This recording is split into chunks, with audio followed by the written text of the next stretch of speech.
You said that the economy is still recovering.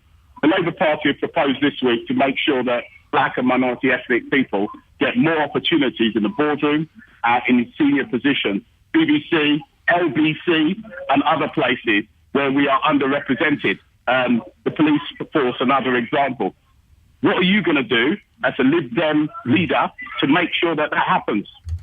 So, Alex, I think what you're referring to is an announcement. Is it being made today by Sadiq Khan, where he's quite right, of course, to identify the problem, which is that there aren't, never mind, not enough people from black minority ethnic communities in the police and the judiciary and politics.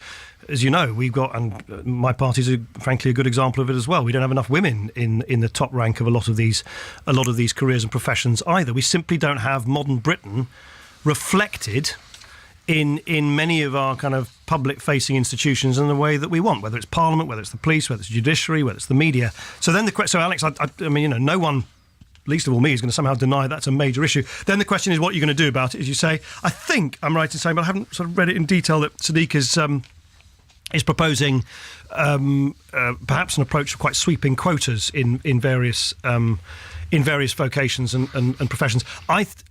Quotas may or may not have their place. I, for instance, have come increasingly to the view that if we don't see a significant improvement to the number of women amongst our ranks of MPs after the next election, I will certainly then be of the view that we should bite the bullet and introduce, perhaps for a temporary period of time, some kind of gender-based shortlist. In effect, liberal, is it? No, that's the argument. It's not. No, well, actually, maybe it isn't. But I have to say to you, I think in that particular instance, in my party, if you must know, on that issue, I think we now need to do something more dramatic. Would you do the same for ethnic minority? Well, that's what I'm saying. But I think, Alex, do I believe that approach applies across all professions, from who's sitting in Nick Ferrari's chair in the LBC to who's in the Commissioner's office in the Met to who's in the Supreme Court? I think that's a pretty blunt tool, and I think it'd be very difficult to enforce.